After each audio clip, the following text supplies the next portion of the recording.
Hello दोस्तों, कैसे हैं आप सब लोग। आशा करती हूँ अच्छे होंगे। हमारी आज की कहानी का नाम है गवारे।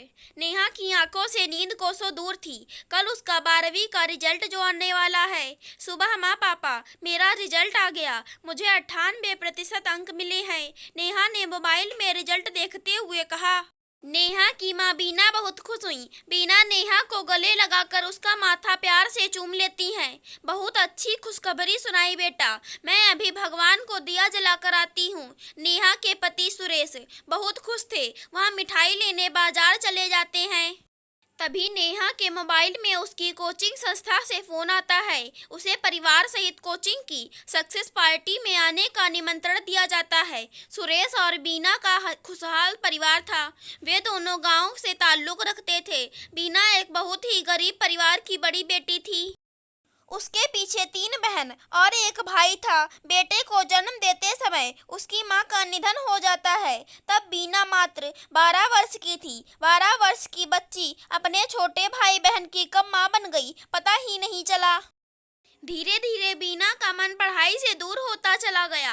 किताबों की जगह हाथों में बेलन चमचे कढ़ाई ने ले ली। 5वीं क्लास के बाद आगे पढ़ाई कर ही नहीं पाई। पिता ने भी कभी उसे आगे पढ़ाई करने के लिए प्रोत्साहित नहीं किया। 18 साल की होते होते उसकी शादी सुरेश से कर दी गई। सुरेश भी ज्यादा पढ़ा लिखा नहीं था, 12वीं पास था। मोबाइल टैबलेट के बारे में अच्छी जानकारी रखने का शौक था, इसलिए शहर में उसे एक मोबाइल शॉप में सेल्समैन की नौकरी मिल गई थी। वह बीना के साथ शहर में बस गया। सुरेश घर में घुसते ही मिठाइयों के डिब्बे आंगन में रखी चौकी पर रखकर जोर से अपनी पत्नी को आवाज दी, बीना ओ बीना, सारे पड़ोसियों में मिठाई बांट दो। बीना भी अपने फोन पर बेटी की सफलता की बधाई लेने में व्यस्त थी। तभी नेहा अपने पापा के पास आती है और कहती है, पापा आज मेरी कोचिंग संस्था में जिन बच्चों ने अच्छी सफलता प्राप्त की है उनके सम्मान में सक्सेस पार्टी का आयोजन किया है। माँ पापा दोनों को ही साथ बुलाया है। लेकिन पापा, मैं केवल आपके साथ ही जाना चाहती हूँ, नेहा ने सकचाते हुए बोला। पर बेटा, अपनी माँ को साथ क्यों नहीं ले जाना चाहती तुम?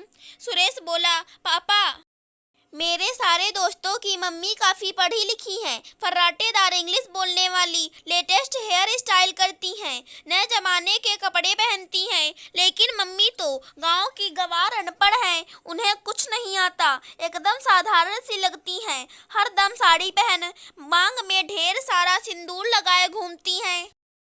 उन्हें अपने दोस्तों से मिलवाने में शर्म आती है। नेहा बोली, हाँ बेटा, तुम ठीक कहती हो, तुम्हारी माँ अनपढ़ गंवार हैं, उन्हें कुछ नहीं आता। तभी तो तुम्हारे जन्म के समय कम उम्र कमजोर शरीर होने के कारण डॉक्टर ने उनसे साफ साफ कहा था कि बच्चे के जन्म के समय उनकी जान को खतरा हो सकता है।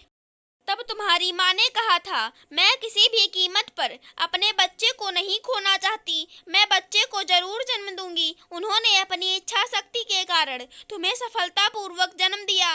तुम ठीक कहती हो, उन्हें कुछ नहीं आता। अपने बचपन में तुम बहुत शरारती थी, कभी तुम्हें एक खरोच भी ना लगने दी, क्योंकि उन्हें कुछ नहीं आता था ना। शहर की अच्छी इंग्लिश मीडियम स्कूल में तुम्हारा दाखिला करवाया। कभी अपनी वजह से एक दिन की भी स्कूल की तुम्हारी छुट्टी ना होने दी। तुम्हें सुबह 7 बजे स्कूल जाना रहता था, इसीलिए सुबह 5 बजे से उठकर तुम्हारे लिए गर्मा गर्म नाश्ता टिफिन बनाती थी। क्योंकि वह अनपढ़ थी, उन्हें कुछ नहीं आता था ना। 8वीं क्लास तक तुमने कभी अपने से खुद का बैग नहीं जमाया। तुम्हारी माँ ही तुम्हारी कॉपी किताब टाइम टेबल के हिसाब से बस्ते में रखती थी, क्योंकि वह गांव की गंवार अनपढ़ थी, उन्हें कुछ नहीं आता था ना। जब तुम बीमार पड़ती थी तो तुम्हारे पास रात भर बैठी जागती रहती थी, क्योंकि उन्हें कुछ नहीं आता था ना। जब तुम्हारी दादी ने तुम्हारी माँ पर एक बेटे को जन्म देने का दबाव डाला, तब तुम्हारी माँ ने उनसे साफ साफ कह दिया कि वह एक ही बेटी की अच्छी परवरिश करना चाहती हैं।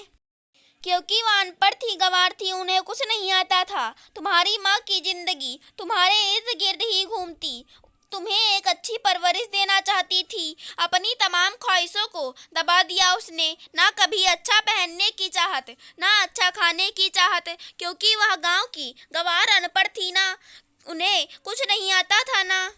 अपने पिता की बातें सुन नेहा बहुत शर्मिंदा होती है। वह अपने पिता के गले लगकर जोर जोर से रोने लगती है। पापा, मैं गलत थी। मेरी माँ को सब कुछ आता है। मेरे जीवन में शिक्षा का उजाला भरने वाली वही पहली गुरु है। मुझे माफ कर दीजिए।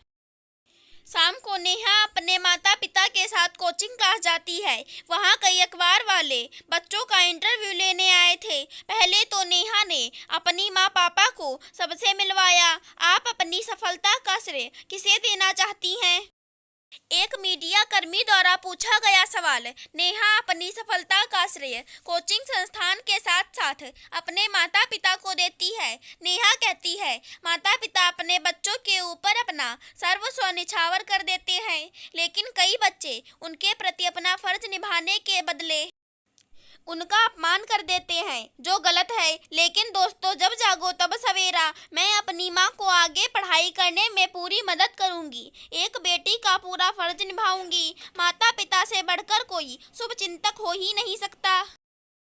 बीना सुरेश की आंखों में गर्व के आंसू छलक उठे। अगर हमारी आज की कहानी पसंद आई हो तो चैनल को सब्सक्राइब करें। धन्यवाद दोस्तों।